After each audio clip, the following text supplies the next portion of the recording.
Saturday, 13th and final round. Make sure you hit that subscription button.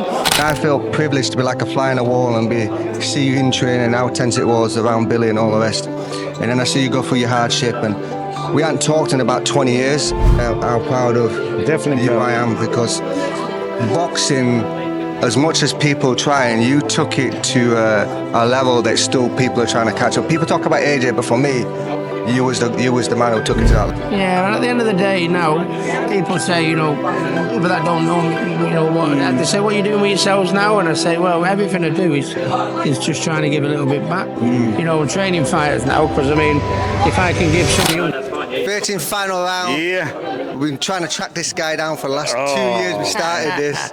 Been going through all our contacts. Should have gone to Witherspoons. And of all places we found him in the toilets. Yeah, that's right. And now we get the opportunity to talk He wasn't to him. puking up as well. He wasn't puking up, so he's all right. And we all go back way back when, right? Way back, no way. How long? Absolutely. I bet it's 20 years. It's more. 20 years. Yeah, God blimey. Yeah. Remember Ricky? He was a little boy, a little boy in there, and I'm thinking, Ricky, you know what I mean?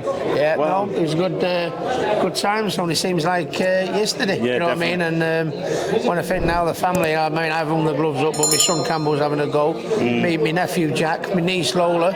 I was the first one in the family that did it, and now everyone's doing it. So the family's looking at me with daggers, going, the kids are scrapping now. So yeah, so I'm taking the blame for it. Wow. And you're training your fighters now? Yeah. To be honest with you, I've got Chloe Watson on Saturday, who's defending the European title. You can't get a bigger stage than this for ladies boxing, can you? Royal Albert Hall, world title fights, Price versus Jonas. It's what a stage for Chloe to be on, and she needs to be on the stage like this because she come for the GB squad.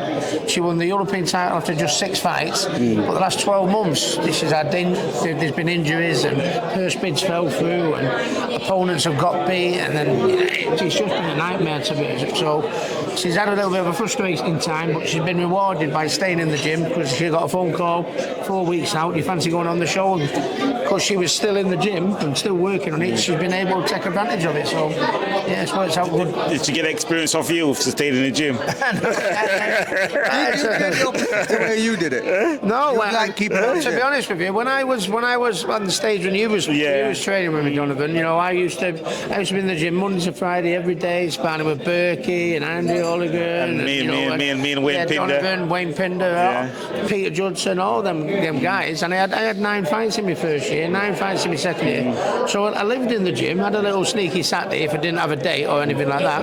But it's only with the big gaps that I had in between my fights was when I'd already made it, and I was having 2 fights a year. That's when I had the big gaps really. Yeah. So I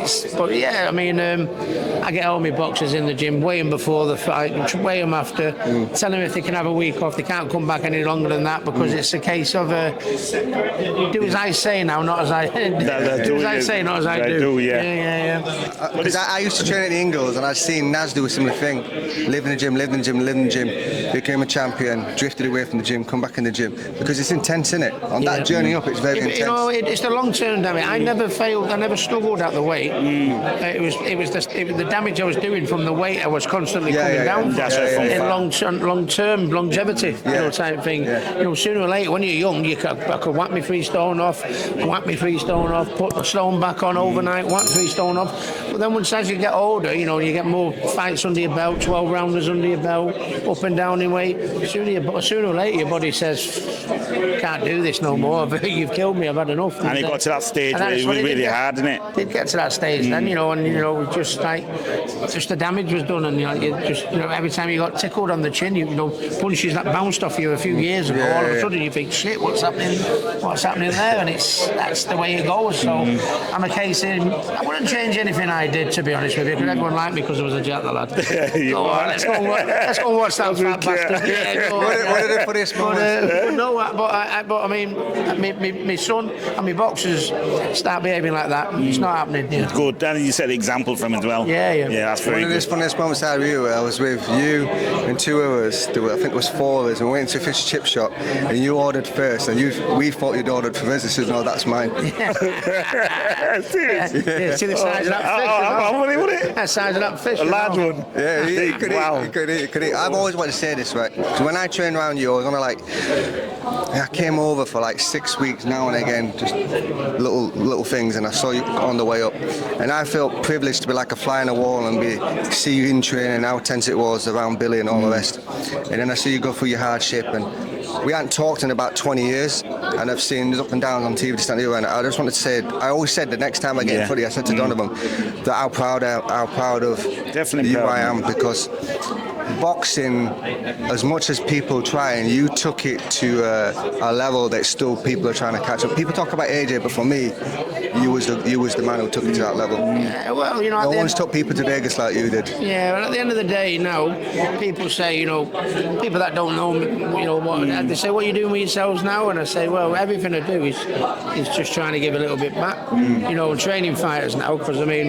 if I can give some youngster from Manchester or anywhere in the UK, you know, the opportunity and the opportunities I got through boxing and got some of what me and my family have, and my kids and my grandkids have these days through boxing, I want to try and pass that on to someone. And also from the mental health point of view, where I was in a bad way a few years ago and nearly killed myself and suicidal and everything like that. That's why I'm an ambassador for mental health, and I do motivational talks, because I hate to think that someone's out there in the same place I was. So that's giving a little bit back to, giving a bit back to boxing, giving a little bit back to mental health, and that's what I'm all about now. Trying to give a little bit back through boxing, give a little back through mental health, and try and be the best dad and granddad I can be. Because I mean, a few years ago when I was in a poorly, I was in a bad way. I know I could have been a better dad to Campbell, but I'm making up for it now. You know you are, because But you were going through your own things. We all go through. Yeah, the main thing is using them bad times to make it better for other people, and using your mistakes to try and help people so they don't go down the same road again. Yeah, because I can remember I was making a comeback. I was going to North Side, and I saw Campbell there. I said, wait a minute, that's not Ricky. So I looked at him. I said, wait a minute, are you Ricky, mate? Yeah, he's a dead ring of the poor. I watched him. Right? I watched him in the bar back, and I watched how he acts just like you, same music, everything. I thought, wow, you like your dad? Yeah. But good on him, man. What I like about you is, like, I heard Joe Rogan say once to Mike Tyson, he says, what custom might have taught you and what you've got in you, if you don't pass it on, it's a damn shame, because it'll die with you. Absolutely. You're passing it on. Definitely. Absolutely, yeah. And I mean, when I know I worked hard for things, but when I get in my car and go to my house or go to my gym, or I'll go on holidays and everything like that, I always think, God, how blessed am I to have this, or my kids have this, or my grandkids have this. And even though granted I've worked hard for it, I still feel granted. Yeah. So if I've got all this knowledge up in here, that I can pass on to someone, whether it be for mental health, whether it be for boxing, whatever it may be, why am I going to sit and keep it to myself? That's not fucking right. That's right. And that's what I'm all about now these days. Even though we're the same age, I always looked up to you. You was a role model for how to act. That's good days, and I'm trying to help people with their days now. Yeah. That's good. Very But good. he's grounded though. Yeah. It's like, Yeah. you remember If when... there's one bit of advice I could give anyone out there, don't go fucking ice skating. I give that a try. I don't know what I was thinking, but I'd give it a try. Especially not drunk. Boy. But Mike Tyson said one time, he says that Muhammad Ali didn't fear the people. He wanted to get amongst the people, whereas Floyd has to be around all the security. And that's not for me. No. That's what we like about you. You're down to earth. Yeah. You've always got time for everybody, and I had to appreciate you. When I met you on Tenerife, I went, that's Ricky there. I went up to you, and just down to earth. You do, know what I mean? He's not like, okay, no. I don't know, maybe I could have behaved myself a little bit better over the years, and not ballooning. I've got a picture of you, and not done as much ballooning as I did. Yeah. But I think people followed me because I had an exciting style. But I think they also followed me because he's one of the boys. He's funny. And they go, we'll go and cheer him on. And so I wouldn't change it. I wouldn't change a single thing. But as far as passing on what I did out of the ring, I don't think I've been doing right by him. So yeah. But it's good for people to learn from your experiences. There's only one thing I don't like about you, but I kind of have to give you because you supported them since Main Road, the city. Yeah. Well, they're having a bit of a bad time at the minute, but I guess the bad time was we were due a bad time. Let's say right, you can't maintain what City's been doing. So, but yeah, hopefully they're slumped. They hope to get out of it. They don't seem to be showing any signs of getting out of it. But, You're doing better than my team, though. Yeah, well, you know, You're doing better than the rest. that was going to be my next. That was going to be my next line. Actually, tell you how shit you're doing, but no. We're fighting relegation in a minute. We're right at the bottom of the table. I think City can turn it round. I mean, the buying. He seems to be getting players in for next season and trying to rebuild and that. I don't know, but United have been struggling for we've had a slump, which has been like a few months, but United's had a slump for a few days now. And it don't look like it's getting better. No. I feel for the new manager. He's inherited a load of drama. You know what I mean? Listen, there's a load of people here queuing to speak to this man. So we just appreciate we got the opportunity to speak to him. Definitely appreciate that. See you again, lads. Nice. And also, I've been ringing and texting to say, get on here. Yeah, now we finally got you. I'm crap on my phone. I'm not on my Instagram. I spoke to your brother, though. I spoke to Matthew. Matthew, come over. Matthew's doing well now. He's got an good amateur gym there. He's got a couple of assistant coach, Danny Benson, and getting a real good stable, really. Some good kids out now, So backing it, me and Matthew trying to just give it a little bit back. Doing well. So good, proud of you both. Proud of you from where you're coming from. Proud of you. Johnny Nelson's joining our team as well. Is he? Well, good teammate too. Thank you. Johnny, Thank you. Right. MBE, man. I'm now well reserved. You should be an MBE soon. You will be. I am an MBE, actually. Yeah. You get that quiet. Very quiet. I've had it 15 years, you clown.